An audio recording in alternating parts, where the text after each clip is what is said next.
Hi everybody, St. John the Beloved, Tori back with you, and we are privileged today to have Father Ray with us for a short interview about what?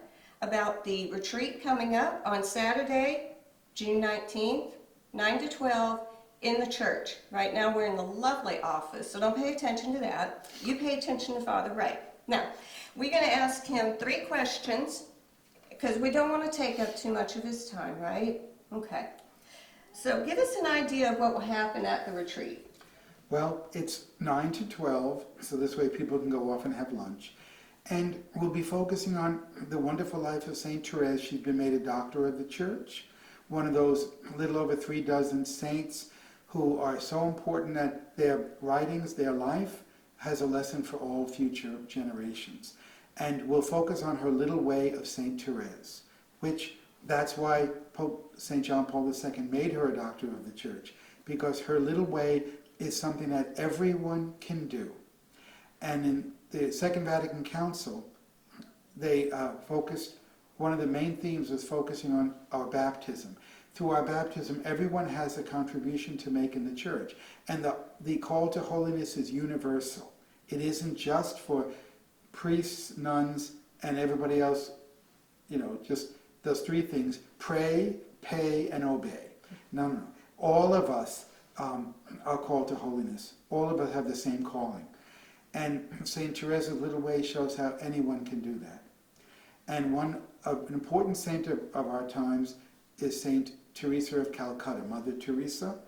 And her name wasn't Teresa, it was Agnes. Yes.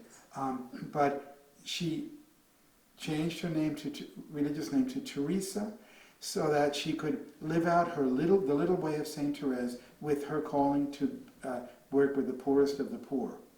And so it really is a wonderful thing for us to learn and know, and hopefully fall in love with St. Therese a little more. She's really one of the best, in my opinion. And she died in 1897, so she wasn't her times were not far in the past. Not really, no. Now, if I'm right, she's one of the 3 women named Doctor of the Church. Right? Yes. Yes. Well, Saint Benedict, Saint Benedict the 16th, he added another one. Okay. Saint Hildegard of Bingen. Okay. So now there's 4. 4. Okay, now there's 4.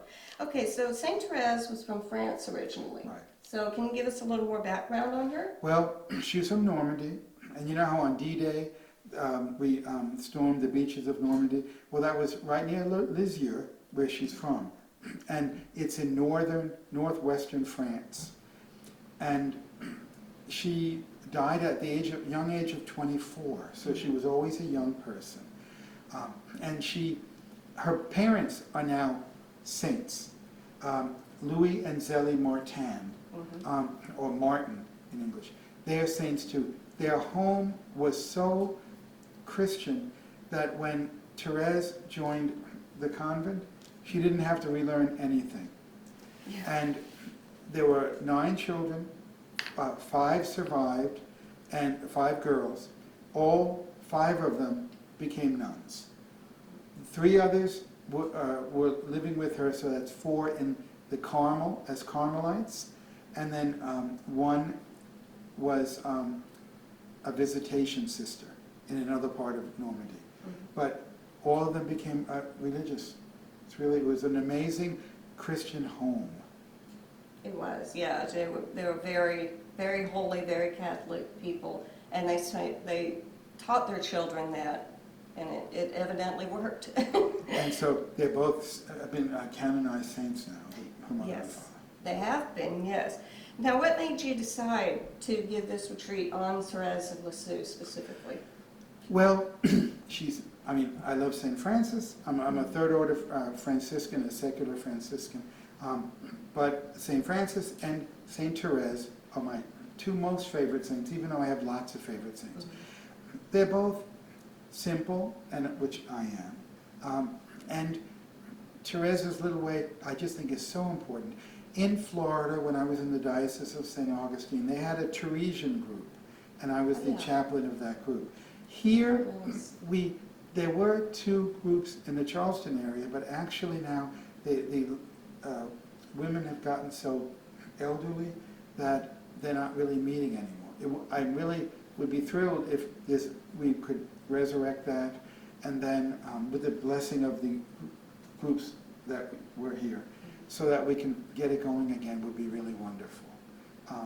Because again, her life is really wonderful. It's a women's groups. This morning of recollection will be open to the whole parish. The women's group wanted it to be everyone.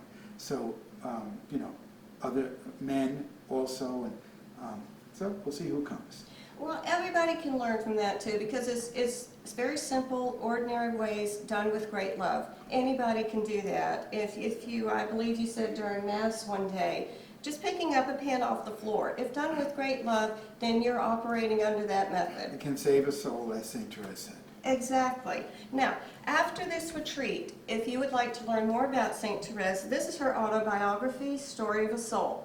She wrote this in its 3 separate manuscripts, but you will find out all about her little way and her life, how she grew up, and what happened in her childhood, what happened in her adulthood, and even how she passed away and left this world for the next. At the end of the video, I'll put on the title, the picture, the ISBN, so you will have all the info to know where to get this book. By the way, you said that one of your favorite saints was St. Francis. Do you think he's a little jealous you're focusing so much on Therese right now? Well, it's funny. Her name is actually Marie Françoise It Therese. is. Yes, it is. So she had Francis in her name. You see how it all comes together sometimes. Okay, Father, thank you so much for taking the time to speak with us. Saturday, June 19th, 9 to 12 at the church. We will have refreshments, and in homage to Father Ray, you may even find some coffee. Coffee. Coffee, there you go. Thanks. See you there.